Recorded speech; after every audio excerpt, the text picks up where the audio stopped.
Hi, I'm James with TVS Pro doing another DJI video for you today. This one on the Inspire 1 Pro, newly released from DJI. We're going to do an unboxing, show you what it's going to look like when you get it. If you're familiar with the Inspire 1 already, not a whole lot has changed with the case, but there are obviously some new additions to there.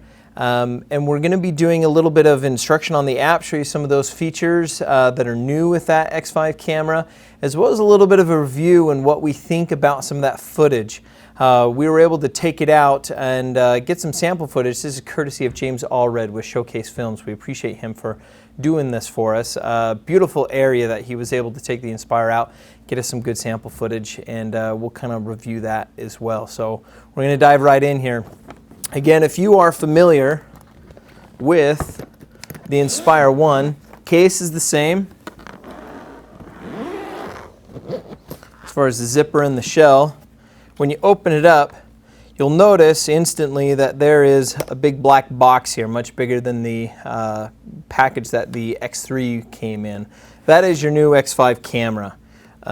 Really exciting, especially now that they've announced the DJI Osmo, which is compatible with the X3, the X5, and the X5R, said to be released later in Q4 of this year. That'll be fun to test out as well. So after we remove that, and we take out the copter here, we are going to also take out the radio and put it down, and I'm going to leave the props in here except for one to kind of show you how these new props go in. Everything else is the same. We're going to install that battery there, close this and get him out of the way.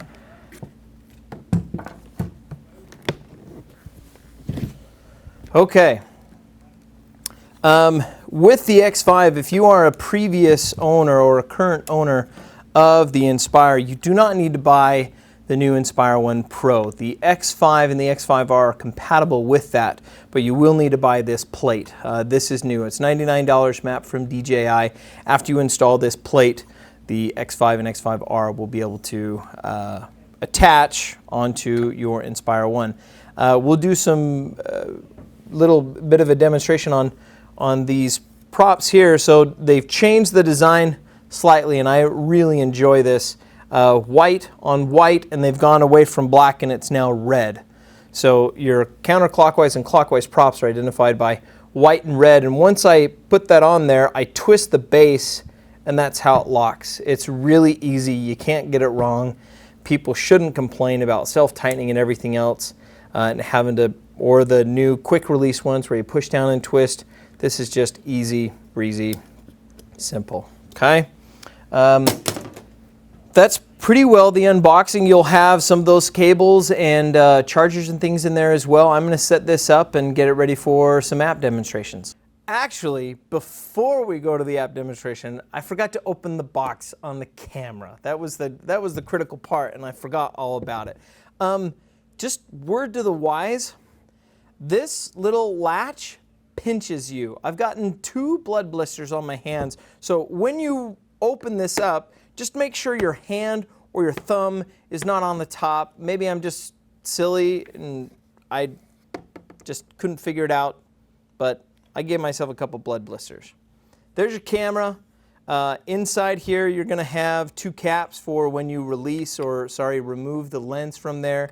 And you've actually got a rubber seal on here. This would be valuable for when you are flying with this. It will protect your rings, your aperture, speed of your lens, and your focus. So when you put this on there, it'll protect those rings from kind of getting gritty or dirt, whatever else inside there. Then of course you've got your sun hood and your lens cap on there. Okay. Now, after reviewing that camera, we'll dive into the app here. Okay, and just before we get into that, actually, I wanted to kind of show how this is going to get installed. I'm removing the lens cap, and you'll see 2 prongs here and a peg on your mount of the Inspire.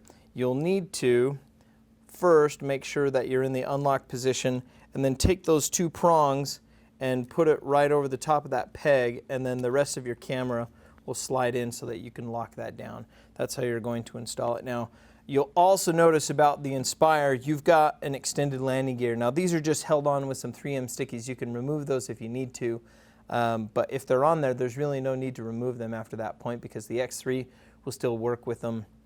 And obviously you'll need that taller landing gear for the X5 as well. So once we power this guy on and we turn on our app,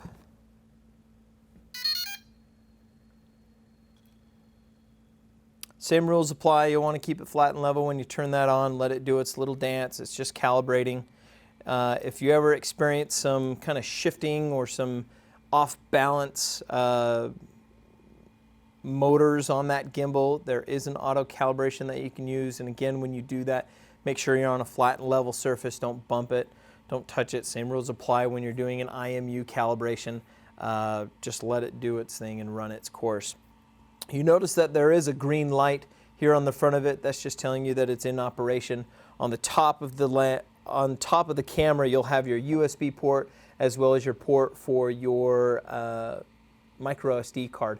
And just like the Inspire 1, this as well comes with a 16 gig super fast micro SD card from Lexar that DJI throws in there with you. Once you've got everything set up and you open up the app, you'll notice nothing's really changed. It's all very familiar. And I really like that DJI is moving everything to the DJI Go app. The Osmo is compatible with it as well as the Lightbridge 2. So your S900 and your S1000 Plus, all of that is all through this one app.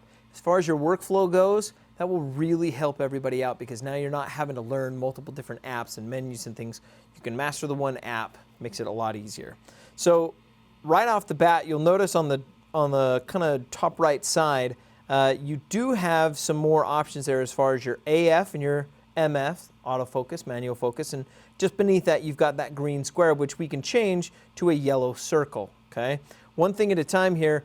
With your autofocus and your manual focus, focus is something to have to think about now. It's, you know, with the X3 and the smaller sensor compared to the X5's micro four thirds, you've got a depth of field here now that will add some professionalism to your shooting. So if you've got some foreground and backgrounds and things that you can play with, make sure that what your point of interest or your subject is, that it is actually in focus. DJI makes that really easy.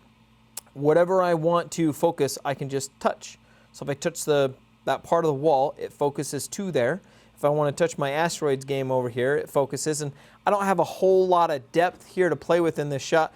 Jake's going to give us something here. Okay, so right now you're seeing Jake's face, and my asteroids game is more in focus than Jake's face. Well, if I touch his face, he's now more in focus, and my asteroids game is now a little bit out of focus. Perfect. That's good. That kind of gives you that, or shows you that depth of field.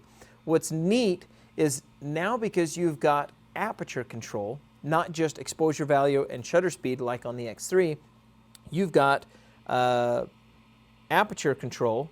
So if I go to that box right here, you're seeing me rotate that. If I push that, it changes it from my focus to my exposure. So now if I touch something, it's going to change my exposure to that point that I want. Kind of a good example, let's see what it does here. The kind of washed out asteroids logo there, if I touch my exposure value there, it darkened a little bit, and that S and the T are a little bit more identifiable, and as we wait here, there I can now see an E that helps out my exposure. Now that we've dealt with the autofocus and the exposure, next to that blue AF, if I touch that, it goes to my manual focus, and you'll notice I've now got a bar that shows up, and I can play with my focus. Right now it's set to 9 feet. Well, if I bring that in to an object that is 3 feet or 2 feet away, you'll notice everything behind it further than 3 feet is out of focus. It's perfect. If I want that kind of a shot and bring it into focus, I can do that manually. Now, if I scroll too far, you'll notice it goes to infinite mode. It puts it into infinite focus, and not everything is still in focus, but that's not a bad option. If you don't want to worry about autofocus and everything, you can leave it in infinite and let it do its thing. Same thing with your aperture. The ring on the lens, you can change the speed of that, and you can put it into auto, or you can change that speed manually by rotating that lens.